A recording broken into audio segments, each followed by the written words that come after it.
you to win or be your best. Feeling unheard or at home and sad. It's time to take a break from feeling bad. At least you got us. Laughing is our duty. At least you got us. Life is hard, but it's full of beauty. You're not isolated. You're not alone. As long as you've got us in your home. And at least you got us.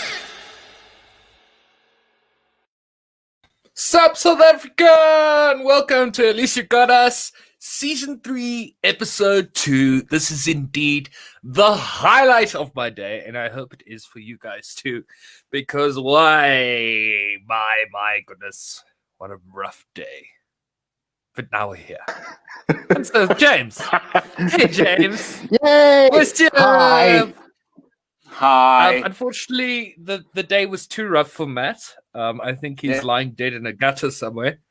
But, Probably. I mean, yeah, lucky for us, crew or dime a dozen. So we got James here. Just lift a rock and you'll find us. It's not that hard. We're doing great under there. Yeah. None of us have money at the moment, so they will literally work for a dime and a pat on the butt. No? I still haven't got my dime kidding. yet. I still haven't got my dime yet. I'm really sad about it. It's okay. I'll send How it are to you, Grant? How was your day? My day has been madness personified, and that person is me. I'm madness. That's yeah. Hello, Matt. So, luckily, we have the show. How was your day, James? Has your day been madness? Absolute madness. Real life is gently kicking in, I feel. It's slowly coming back to us. Everybody's getting out the house and doing things. So, just trying to get everything together, really, isn't it? Yeah, it's kind of weird. We think it was stressful before. Now look. Just look. But anyway, before we get to all the tomfoolery and the good times, it is indeed vital for you to stay up to date with the latest news. And luckily for you, we have someone who is right here just for that.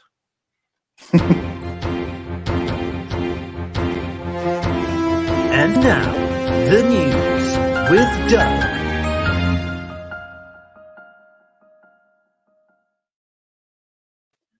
Good evening, everybody, and welcome to this evening's news on At Least You've Got Us.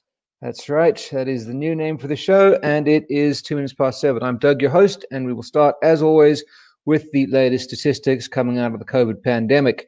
Up to midnight last night, the Globe saw an increase of just under 200,000 new cases, bringing us up to over 18.5 million cases worldwide, with 6.1 million people currently active with the virus. The number of people who have recovered is now over 11.7 million, with the official death toll currently sitting at 699,699. The current global mortality rate remains at 6%. South Africa saw an increase of 8,539 cases officially, bringing us up to over 500,000 cases, with 150,000 people active and 350,000 people having recovered from the virus. The number of deaths officially stands at over 8,500, but the mortality rate has dropped from 2.35% to 2.33%. In other news, whether you receive an amount of money for yourself or for others, it still qualifies as an offence in terms of the legislation. This is according to the head of the legal team at the Zondo Commission of Inquiry, Advocate Paul Pretorius SC, who spent most of Tuesday morning detailing in a lengthy opening statement what the Commission is set to hear relating to alleged corruption in the Free State. Centre stage was a 255 million rand asbestos audit project in the province, a joint venture between engineering consultancy firm Blackhead Consulting and Diamond Hill Trading, who were awarded the contract in 2014. Former Economic Development MEC Mkolisi Dukwana previously told the Commission that former Premier Ace Magashule had received 10 million rand for helping to facilitate the project. Dukwana then presented a spreadsheet for the company that was awarded the asbestos audit project, which was termed Cost of Business Schedule. According to him, the amount reflected on the schedule was paid as gratification in relation to the contract. Several initials or names in the schedule were noted. These included TZ, TM, AM, OM, MEC, MZ, Steve, JT, and Diedrichs. TZ is believed to be Tabani Zulu, and AM is believed to be Ace Magashule. TM is believed to be Tim Mokese. All the recipients appear to have received money in some form or other. So this means that not only are Ace's sons now in it, Ace has got one too. The Register of the Supreme Court of Appeal has granted an application for truncated dates in the filing of an application for leave to appeal brought by the Fair Trade Tobacco Association, FETA. FETA approached the Supreme Court of Appeal after the North Gauteng High Court dismissed its legal challenge to the ban on tobacco sales. Now the court directed on Monday that President Cyril Ramaphosa has to deliver his answering affidavit in an application for leave to appeal brought by the Fair Trade Independent Tobacco Association by no later than Friday, the 7th of August at 3 p.m. FETA in turn must file its replying affidavit to that of Ramaphosa, if any, by no later than Tuesday, the 11th of August at 3 p.m. as well. In their affidavits, the parties must motivate why the request for leave to appeal either should or should not be granted. The merits of FETA's application for leave to appeal will then be considered before a ruling is made. A full bench of the court dismissed the application with costs, stating the organization failed to show that the appeal bears reasonable prospects of success. That is the North Gauteng High Court. It is now up to the Supreme Court of Appeal to decide if it will grant FETA leave to appeal. This, of course, comes after the tomorrow's court case for BAFTA, who will be taking the tobacco ban to the courts. An 11-year-old boy from St. Helena Bay on the west coast is fighting for his life after protests about land escalated on Friday. A shot, allegedly fired by a police officer, hit Leo Williams in the head. This resulted in a war between residents and the police, which only ended late on Monday. Independent Police Investigative Directorate, IPID, is investigating the incident. Residents at Langville had been protesting that day about municipal housing and land allocations. The boy is in critical condition at the Red Cross Children's Hospital in Cape Town, with the bullet still lodged in his head. Doctors warn that removing it may cost him his life. Langville residents seemed satisfied after the mayor took their concerns to heart on Saturday, after having protested on Friday and Saturday. But then violence in and around the small town escalated and came to a head on Monday afternoon. The situation was described as a war in St. Helena Bay, and the standoff between residents of Langville and the police had progressed to more than 10 kilometers outside of the small town. Both entrances to the town were blocked by retaliating residents and public order policing from all over the west coast. Protests about the removal of illegal structures in Saldanha Bay area have been frequent in past weeks. A peace agreement was finally reached between police and the residents on Monday evening. France's top scientists have advised the country to be ready for another wave of COVID-19 as they predict a resumption of the circulation of virus at a high level in the fall of 2020. That is autumn for anyone who doesn't live in Americanistan. The French Scientific Council said in its latest advice at the end of July that it will believe the situation is fragile and that it could change course at any time to a less controlled scenario, like in Spain, for example. It warns citizens to follow government guidelines such as wearing masks to prepare for a new epidemic wave in the fall, and council highlights of the importance of several protocols: social distancing measures, tests, the isolation of people at risk of severe disease, and the protection of nursing homes and fragile populations may be necessary. The council also pointed out the importance of contact tracing and recommended that the government actively promote the Stop COVID Tracing app, which has so far only been downloaded by a small number of people. On Monday, the French Health Ministry released the latest data showing an average trend of more than 1,000 new positive cases per day for the last 6 days, bringing the pandemic back to the numbers seen at the end of April. The number of people in ICU units has also been slightly increasing over the past few days. Let's hope that they are able to handle the rise of the pandemic. Reports say that there has been an explosion in Beirut, Lebanon. Reports say that the explosion was in the port area of the city, with unconfirmed reports of a second blast. The authorities fear many casualties. I think, however, that that a second blast has indeed been confirmed, as can be seen in this short video.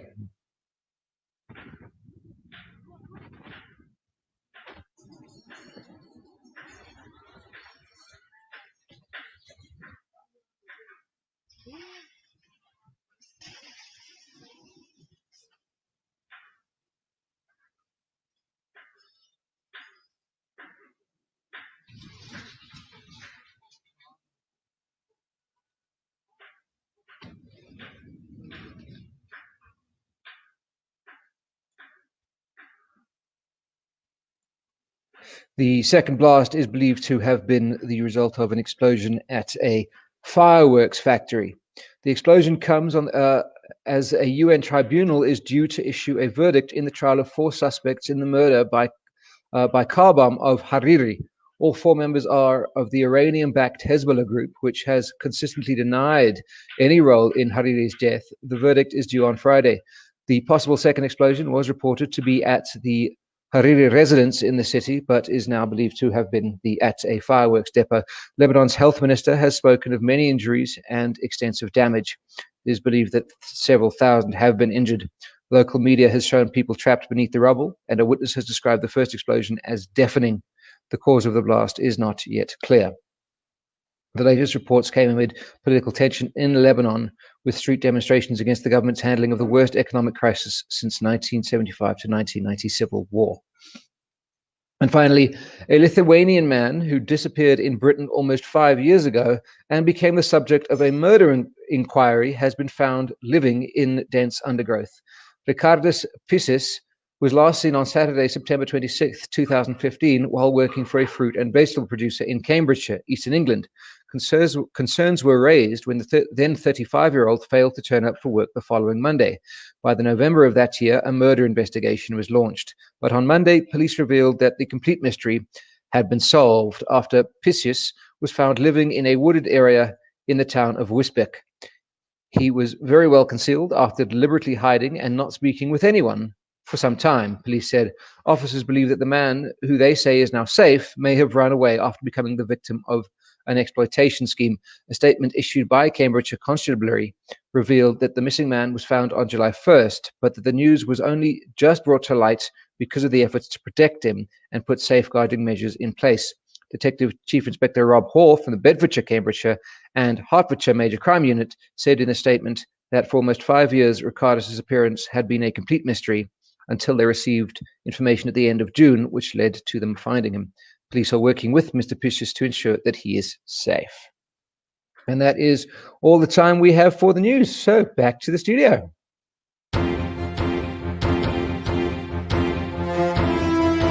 That was the news with Doug.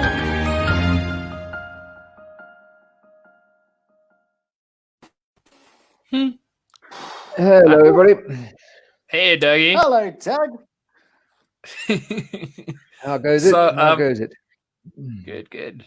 I must say, I've indeed sometimes had the mood to disappear into a forest and live there for 5 years. Just not speak to anybody. I think that might be my future, to be honest with you. Just become a hermit and go live in a hole. Well, I imagine that, there are several people who have thought to themselves, if I just keep walking, catch that bus, go to the Free State, no one will ever find me. Yeah. Which I suppose is And the Free fair State, enough. the Free State, which is so flat, where you can watch your dog run away for 3 days. I think someone will find it in the Free State. Anybody who knows me will know not to look in the Free State because I would not be caught dead in the Free State. So,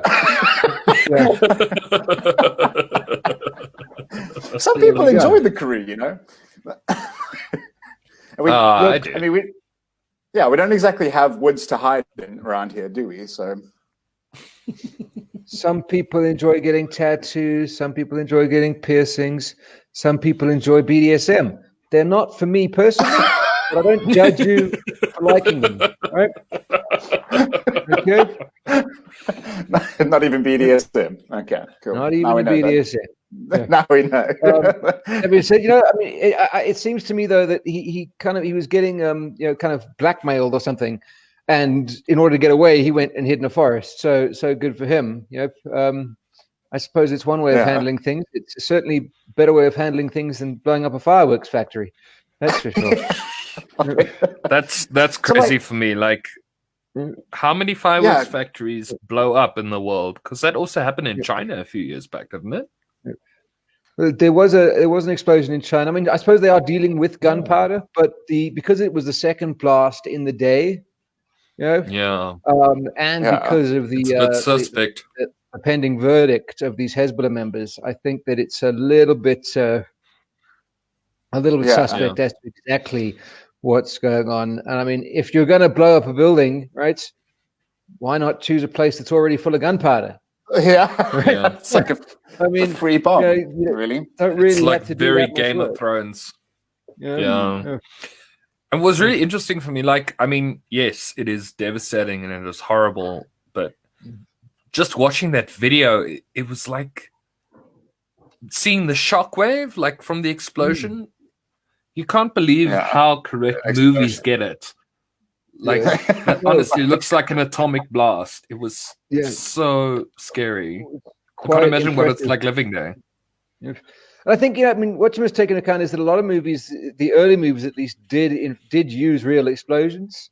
These days, I suppose they've got so much footage of explosions that they can, they don't really need to. They can CG that shit. Don't need exactly. to blow shit up anymore. Which is probably really, really sad for a lot of pyros that I know. But Well, exactly.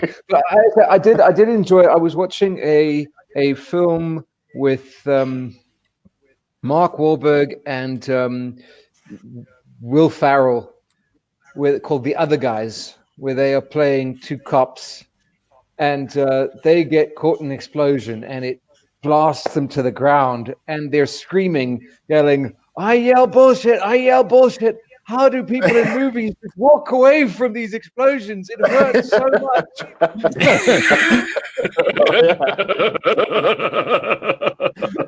See, that's the other end of the spectrum where movie making gets like it so very wrong. I mean, when you get hit by a shockwave like that, I mean, it's enough to push apart a building. If you get hit with a shockwave like that, it's going to seriously feel like a punch, a full body punch to whichever side's facing it, I'm sure. Yeah. You're certainly going to learn a thing or two after a bomb explosion. Speaking about learning things, though, I think it's time we go to extra lessons in Chappie Wrapper Tuesday. Well done, Grant. Damn. Yay! That's a really good segue. All right, let's do this. Now let me take you to the...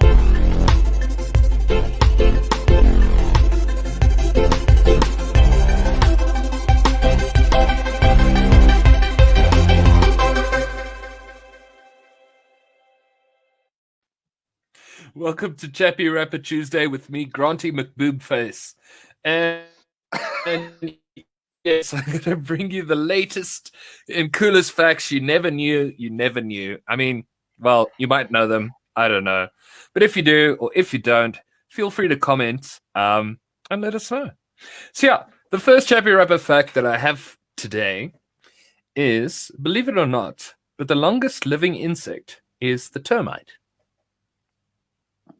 I'll just let that one settle. Like, yeah, you know. So apparently, the termite, specifically the female queen termite, can live up to 100 years. Jeez, A termite can live longer than what we can.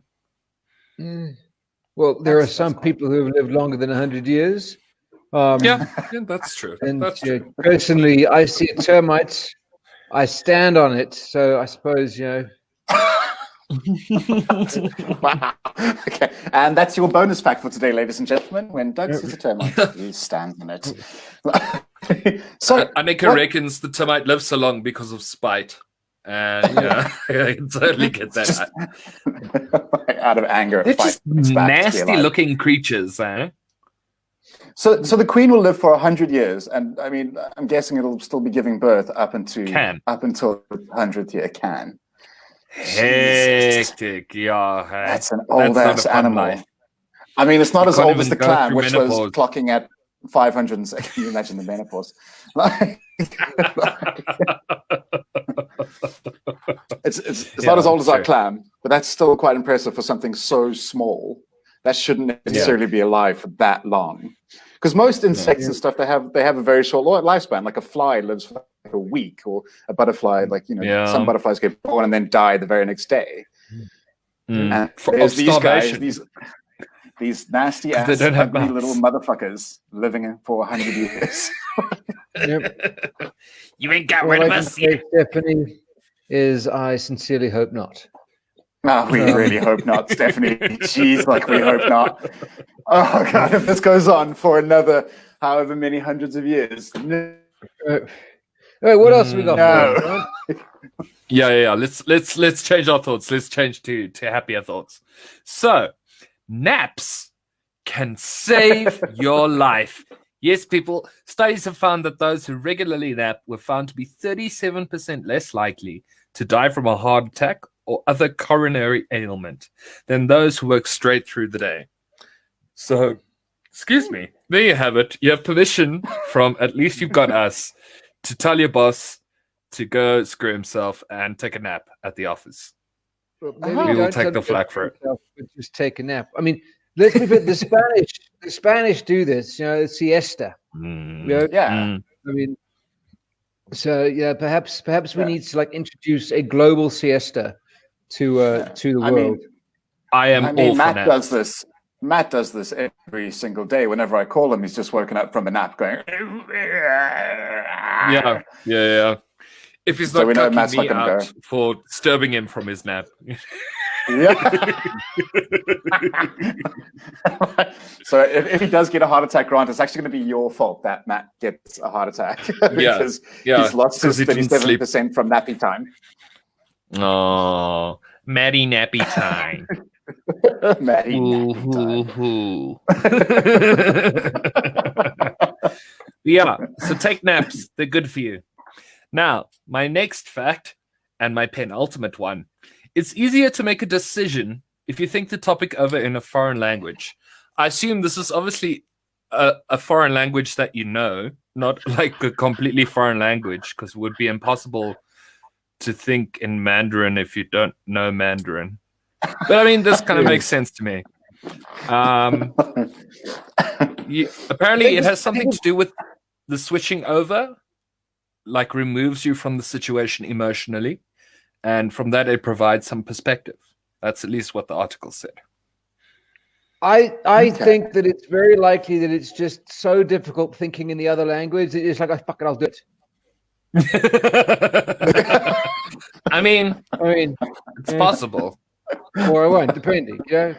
No, I think that you're probably right there. There is probably a level of emotional disconnection if you're not thinking on autopilot. Which explains why America has made such bad decisions, because most of them are monoglots, which is like they have one language. I don't know. I'm just trying to be spicy and political. I actually have no idea what's going on in politics. If it wasn't for Doug, I would know nothing. Doug is our resident genius. Thank you, Doug, for keeping us in the loop. Yeah.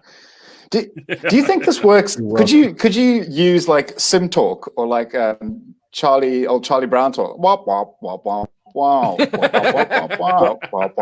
you can actually speak said Charlie Brown talk or speak said Sim Talk, I'm sure it would. I do know everyone can talk Charlie Brown talk.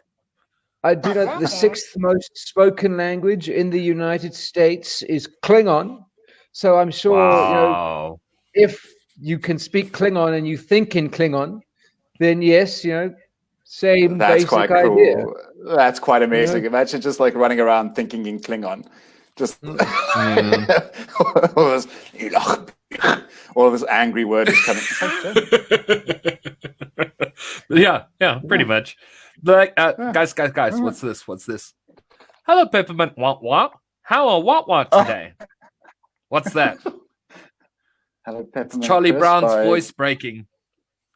That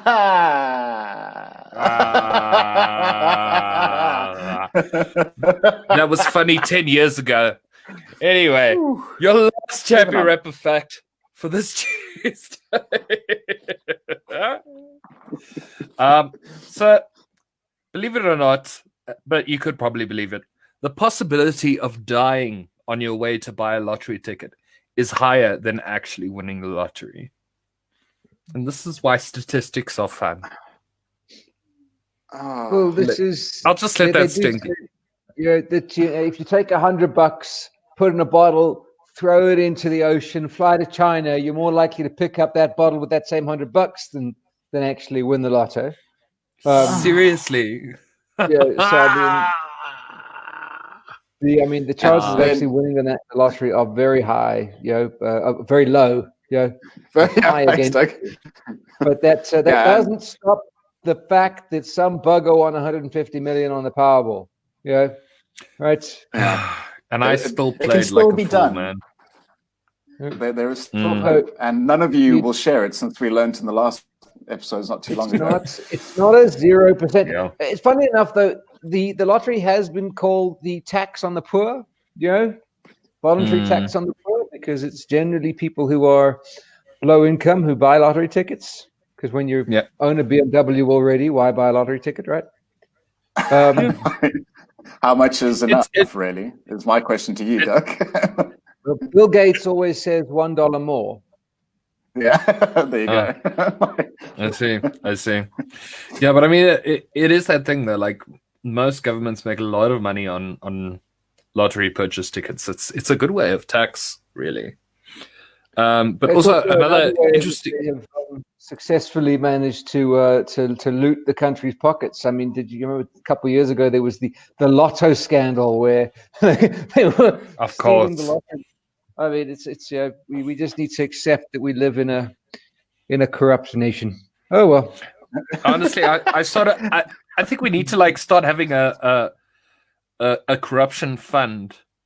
It's like a flycatcher, but for corrupt government officials. Like the population just gives over 10% and says, you know what, you can all fight over that, and leave the rest of the money. Don't give them idea. They're taking the money anyway. Because the thing is, they won't just stop at 10%. They'll say, right, look at that. They're giving us another 10%. How cool is this? It's like feeding a tiny shark. All right. I'm just saying, if that ever does happen, it's just proof that we as human beings are as stupid as anything, and we deserve what we're getting. All right. Okay. It's just I'm so cynical when it comes to corruption and looting of money. Like, I just don't care anymore. I think we all are. Why don't we just play the lottery? Yeah. See. See. Also, a fun statistical thing. So you're more likely to die in a car crash than in a plane crash, and yet people are still more scared of flying and climb into their cars every day. That's always been very interesting for me. You know what's funny though? You're also more likely to survive a car crash than a plane crash. Oh my God! Okay, sure. Bring common sense into it, Doug. You get into a car every day of your life, right? Okay, you get onto a plane once a year, maybe twice a year. All right. Okay, the chances of you, let's be fair. It's like those people who say, you're more likely to die by getting killed by a toaster than you are likely to get killed by a shark. Well, yes, that's true, right? Fair enough. Yeah. Because I live on the high front. How often are you near a shark on the high front? So yes, I am more likely to be killed by a toaster. All right. But if I decide to go swimming with a great white, okay, I can't blame the toaster. Okay, I'm just saying. Don't blame the toaster. And that's when Doug became a statistic. Yeah. Anyway, dumb. Do we have any more facts? Statistics. We have statistically reached the end of Chappie Wrapper Tuesday. So we can go back to the studio now. Now let me take you to the...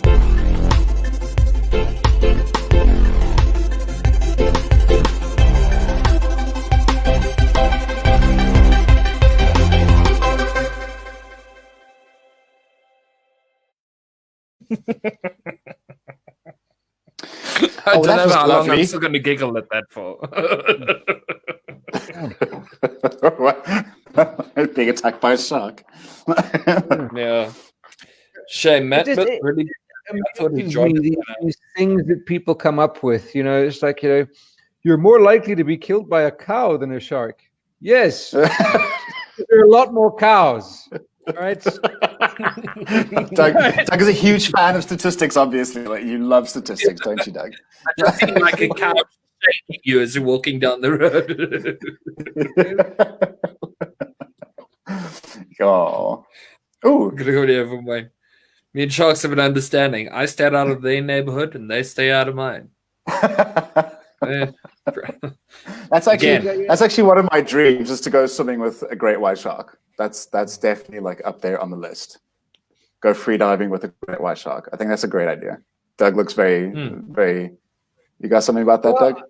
That's fair enough, and good luck. Enjoy it. In your favor. Make sure your will is properly written out. Okay. What do you want, Doug? Do you want my laptop or my Xbox? Please be sure to get witnesses, right? Because if you go swimming with a great white shark and you don't have decent witnesses, somebody is going to say, well, he obviously wasn't in his right mind anyway, so this doesn't count. Right? I say take a toaster along, take your bets, see which one gets you first. Right, I'm going to play with some forks and a toaster. I still remember my grandfather had a plaque on his house that said, like, a blessing from Confucius, may this house be safe from tigers. And so when you read it and you go, what's this about? And he says, well, do you see any tigers? So, that's Stephanie has a great point here. Is what is the statistical probability of being killed by statistics? Well, I think if you're a statistician, it's quite high. If you're dealing with them every single day. Mental fatigue and stress. Yeah. Constantly telling people correlation doesn't mean causation. It also depends on the statistic that you're reading. If it's the matter of sharks versus toasters, well, then you're 7 times more likely to be killed by the statistical toaster than you are by the statistical shark. But if you are, for instance, in the United States, you have a 1 in 260,000 chance of dying tomorrow if you're 30 or above. Whereas if you're a woman 30 or above, then you have a 1 in 583,000 chance of dying tomorrow. So, hectic. Is this because of coronavirus, or is this just normally? Well, let's just say that no, men are twice as likely to be killed doing something. Yeah, because men are absolutely ridiculous. Yeah, men are absolutely ridiculous. We put ourselves in the stupidest positions. I mean, you say stupid. I say we live our lives. I don't know, Doug. I've seen some people using ladders in very risky ways, and I don't think they're appropriate in any shape or form. And that's kind of why we have the Darwin Awards, in case you haven't remembered. But witnessing what we're saying is, when you look at something and you're trying to make a decision on whether or not to do it, question yourself as to how safe it is. All right, in another language. In another language. Speaking of questions, don't you have something for us, James? I think I might indeed. Ladies and gentlemen, we have filled you with wonderful facts, and now we thought we'd take the moment to test you on your general knowledge. At least you've got quiz.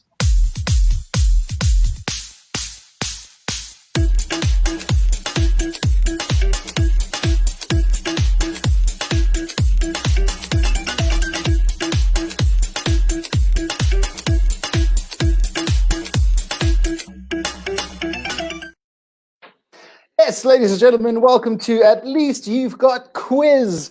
It is our very own quiz show.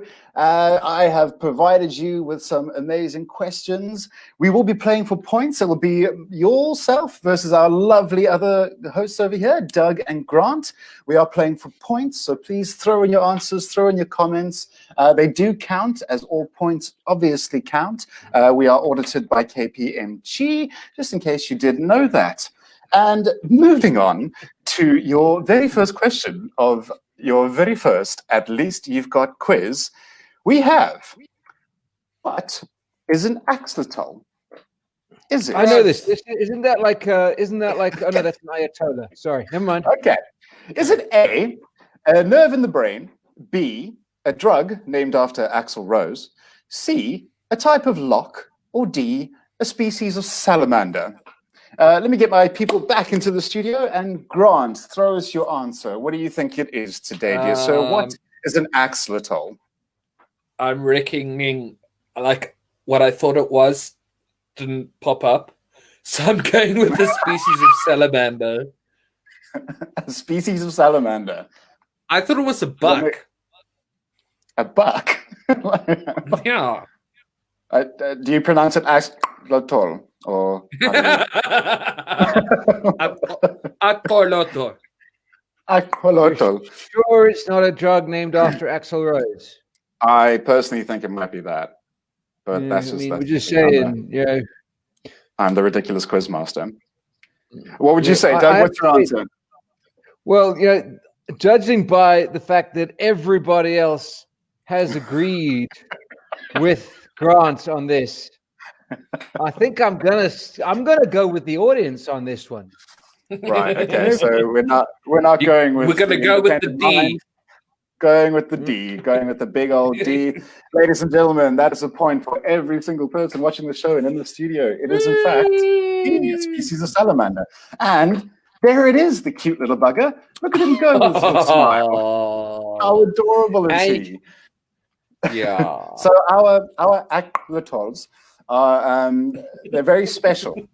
So these little dudes, they can actually regenerate limbs, organs, and they can also regenerate parts of their brain, which is fascinating for scientists. They're also more resistant to cancer by 1,000 times compared to mammals. And unfortunately, they're critically endangered, and they're very, very rare in the wild, which kind of goes to show like how many species we've killed that could probably save our lives just by good old deforestation and such. But yeah, well done, everybody. America. That thing about renewing, regenerating the brain, that would be very useful, particularly when I think of some of our South African politicians. But yeah, I mean that thing is totally a Pokemon. It's definitely a Pokemon. It is definitely. I just need to Pokemon. say that. In fact, I think it inspired one of the Pokemons. Your second question for this evening, ladies and gentlemen, moving on. What is a kudzu? Is it A, an antelope? There you go, Grant. B, a Jewish settlement. C, a bird. Or D, a plant? Doug, you can go first this time. I know it's not B. All right.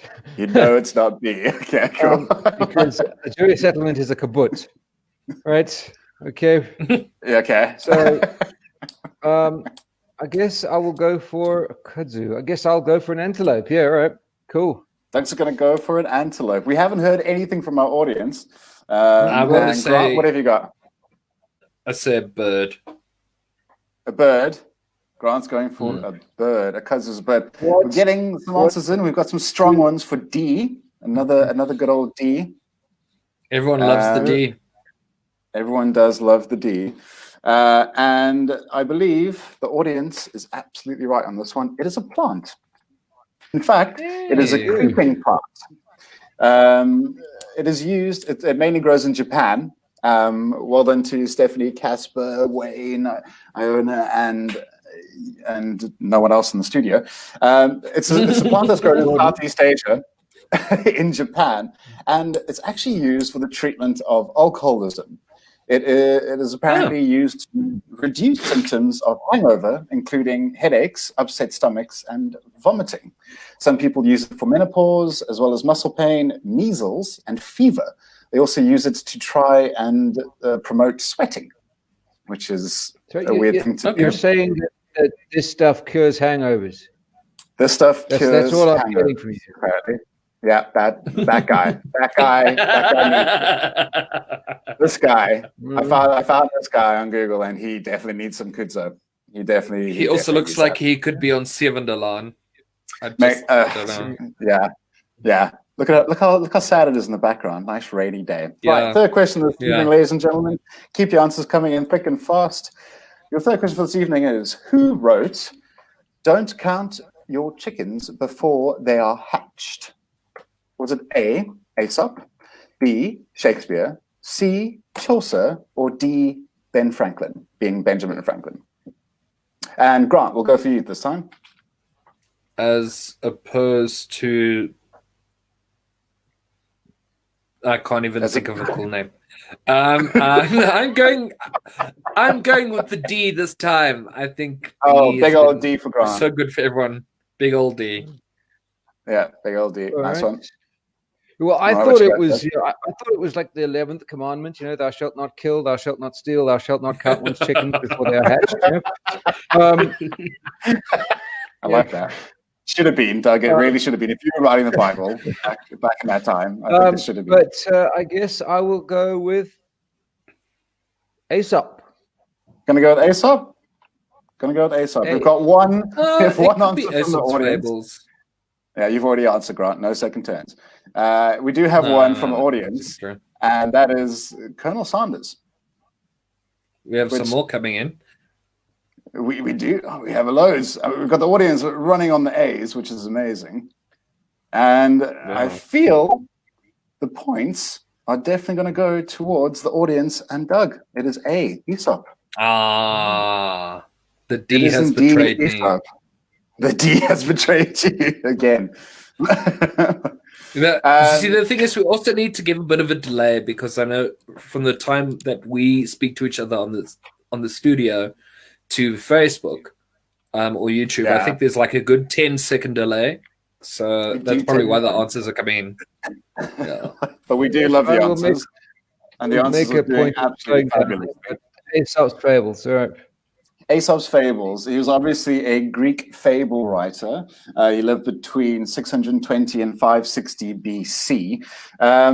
This particular phrase comes from the story of the milkmaid and her pail, which involved a girl who had a milk pail on her head, and she was very excited to get all of this milk back home so that she could feed her animals and feed her chickens.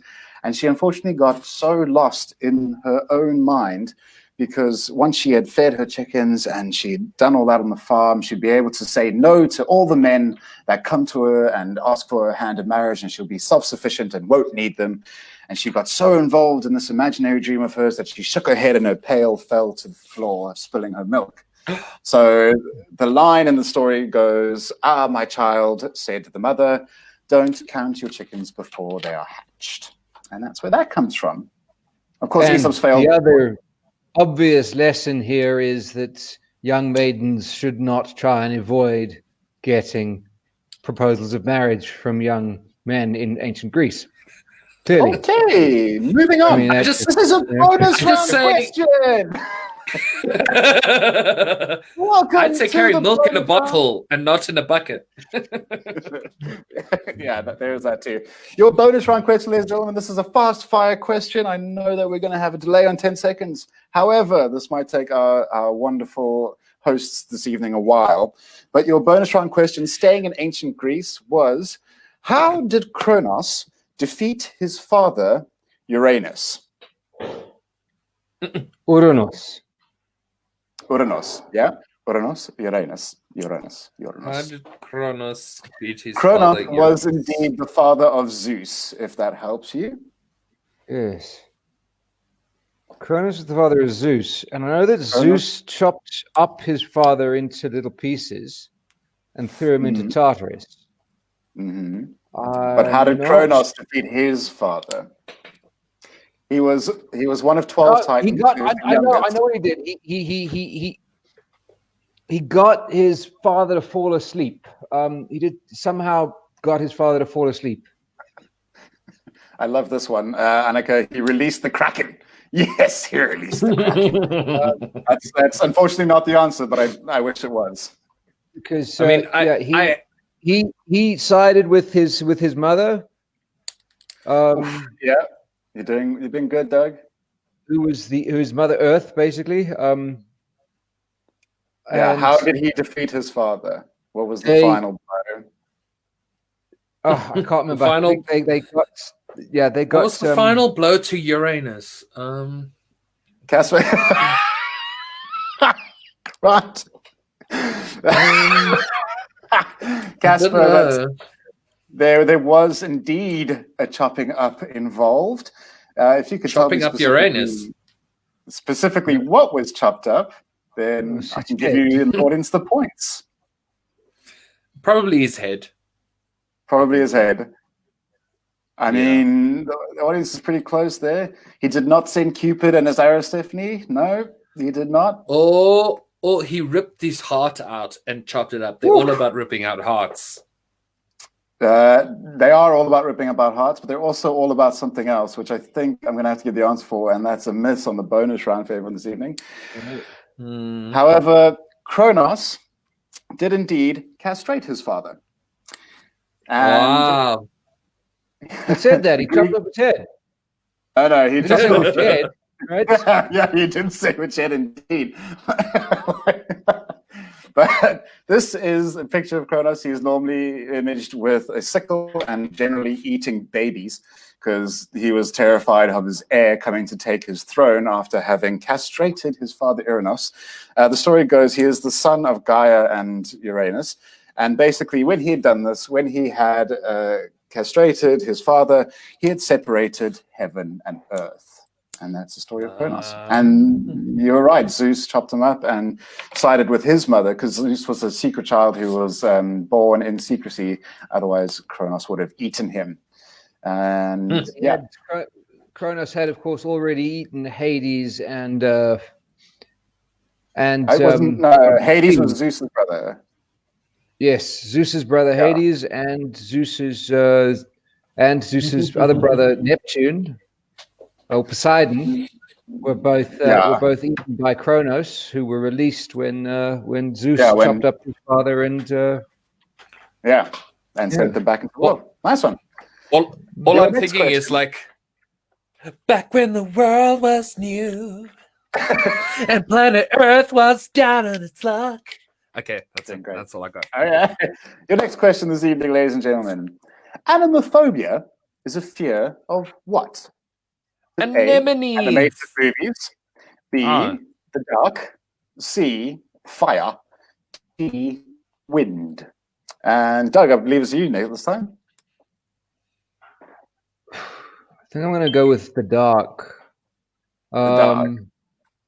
I'm going with Doug on this one because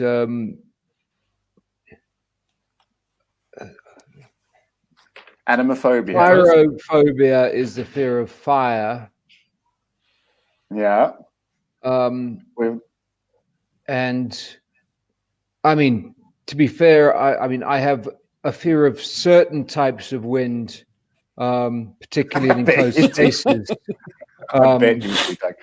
But I think in this particular case, it's the dark. Cool. We've got some guesses coming in. We've got an overwhelming for D. We've got a B over here. We've got another D from here. And ladies and gentlemen, our wonderful audience, get it again. It is indeed the wind. Anemophobia is a fear of the wind. It's an extreme fear of wind or drafts. It's rather uncommon and it can be treated.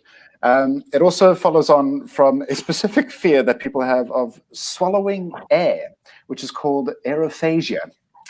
I'm guessing that makes breathing pretty damn difficult. Yeah, there's a fear of swallowing. I understand the wind because, there are, like Doug says, certain winds that you should be scared of.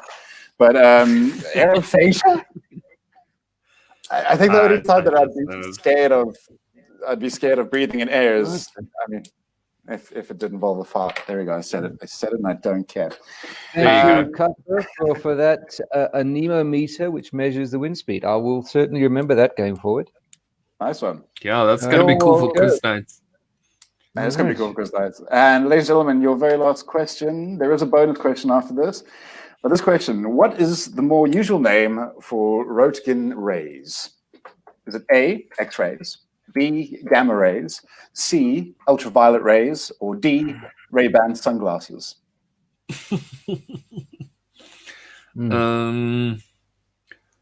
I am going to go for X-rays. Grant for the X-rays. Because no one knows how to pronounce that, so they just put X in its place. We know how to say that. We're going to make it the X generation of names. Roentgen. Okay, well. What do you say, Doug? I think Grant's right on that one. I mean, I seem to be getting the same thing seems to be coming out. I'm going to go with the audience again. Yeah, Okay. trust the audience with This is their why I told you X-rays. that to answer second. Yep. Again, the audience is absolutely correct. It is X-rays. Huzzah. All right. It is indeed X-rays. Well done, Doug. Well done for following the crowd. That's how we survive. Well done, all of us. Hey, look, that is the man. let me just say this, right? Okay. The penguin that is chilling with his homies, right, survives. The penguin that buggers off on his own freezes to death. All right. Yeah, that's true. That's very, very Because it true. gets eaten by a seal. This is Wilhelm Conrad Röntgen. He is a German mechanical engineer and physicist who detected electromagnetic radiation in a wavelength range known as X-rays. He got the Nobel Prize in Physics in 1901. So we've had X-rays since 1901. Look at That's that. quite a while. That is quite a while. Gordon has let us know that gamma rays are also called Banner rays. These, of course, after that famed scientist Bruce Banner, who absorbed lots of them and turned into the Hulk, no doubt. Nice. True facts. Yeah, true fact right there. Right? What a wonderful day of facts. What a wonderful, Yeah, wonderful day of indeed. facts. Indeed. I do have one more. A bonus round. Okay. This is the last chance for you. This could be a deal breaker between Doug and Grant. Audience, you're killing it this evening. But your bonus question for tonight, your final question is, what animal-made product could be used as a bandage? It's a fast fire round. First one to give the answer, let me know. So you're not going to give us any clues. No, I can give you a clue. I can Silk. kind of give you a clue. I will say this. Yes. Silk. I was going to say silk, yeah. From where? Which animal product? From a caterpillar's butt. A caterpillar's butt. No, it's not a caterpillar's butt. Silkworm. It's not a silkworm's butt. Okay, close. spiders. And Doug gets it. Well done. Doug gets Yes. 2 bonus points. The next time you are looking for bandages, it might be an idea to pop down to your basement and grab some cobwebs. Not for a apparently- 1,000 Scooby snacks. I would say this is one of my favorites, my favorite little facts. The fact that there is no Nobel Prize for mathematics because Nobel's wife cheated on her husband with a mathematician. He was like, oh, That is no Nobel brilliant. Prize there. It's That that is for real. brilliant. Yep, that is Oh a my true God. fact. Yep. That's Wow. brilliant. Ah. Anyway, going back to the cobwebs. Cobwebs indeed have a natural antiseptic and an antifungal properties. They were used in Rome and Greece to treat wounds. They're still used in traditional European medicine, and they're rich in vitamin K, apparently, which is full of good old anti-fun, which makes you feel better and nice on your sores. Okay. So yeah, Fair enough. Is that it? So Is that who all won? the time we have for him? that's it. That's all we got. That is your very first, at least you've got quiz. Thank you, ladies and gentlemen, for your answers. I believe the scores have already come in from KPMG. Thanks, Tom. Thanks. Um, Thanks, KPMG. Yes. yeah. Apple sales for me. Thanks. So tonight, in last place is the indomitable Grant Towers with a fantastic negative 574,000. Right killing. I would have got away Doug. with it too if it wasn't for them Yeah. kids. Not for 1,000 Scooby snacks. Doug is in second place with a total of, even with the bonus round, which he did get, he's only got 3 points. And lastly, our wonderful audience has absolutely killed tonight. Well done, everybody. Your score is well into infinity, and that's every single question, right? So And thank beyond. you very much for joining us on At Least You've Got Q.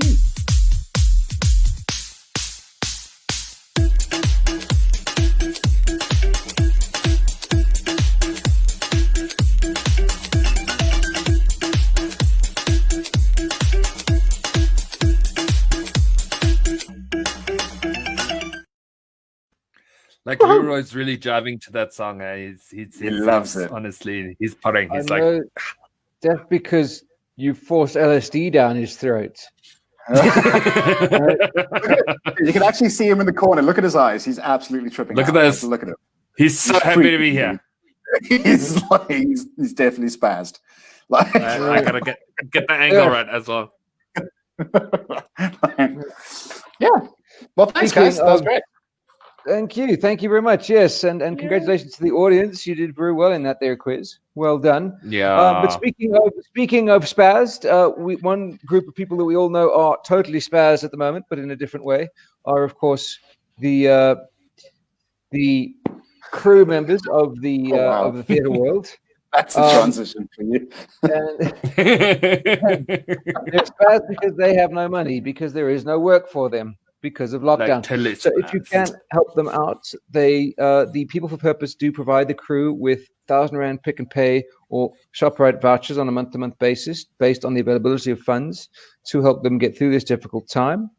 You can contact the People for Purpose at help@feedourcrew.co.za, or else you can donate to them using the reference Feed Our Crew at their First National Bank account name People for Purpose, account 627-894-00571.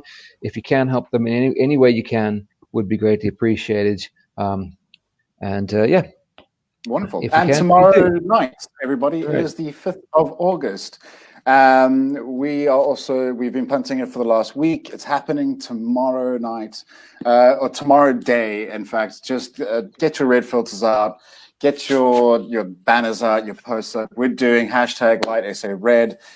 Get some gel, light your room red, light your house red, wear a red t-shirt. Doug's drinking some red wine, and post it on social media just to let everyone know that the event industry is indeed dying in South Africa, and we need your help. We need support. We need immediate government support. This is going to be all over tomorrow. Join in, stand up, speak out, let everyone know that your events industry is dying. And this goes from everyone, from backstage crew, theater, to wedding planners, DJs, musicians, just your entire industry is dying. So yeah, if you could, #LightSARed and join in on the peaceful protest. Especially on Twitter, where you can actually tag the president of our country. You know, just smash it in the right direction.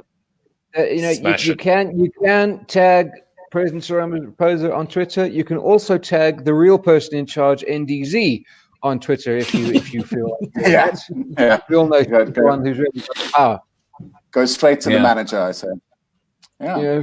So what have we got tomorrow, guys? What's tomorrow's episode? We got Duncan on the show tomorrow? Tomorrow, yes. And tomorrow is #LightSARed. It's going to be the day that this whole episode is in red. Matt decided that after he spent a whole weekend making the new visuals, and now he's going to make them all in red. So that's probably why he's off tonight, to be honest. Like, he's got a fresh start on it. We're going to hopefully get into contact with one of the main organizers, Claire Barnes. And we're going to hopefully have her log in while she's out, busy fighting the good fight. So hold thumbs that she's not too busy, that she can talk to us. But otherwise, if she can't, we don't care. We're going to have a party anyway. Up in the red place. We've also got Binge Watch Wednesday, I believe, tomorrow, which is our regular segment on a Wednesday.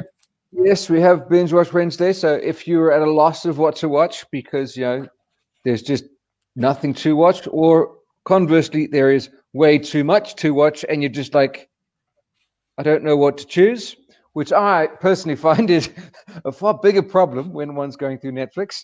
And join us. We'll give you some suggestions so that you can just go straight there without having to mix through the guff. Okay. All right. That's all the time we have for At Least You Got Us. From me, Doug. And me, Grant.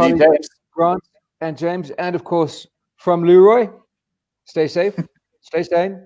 Stay sexy. Bye.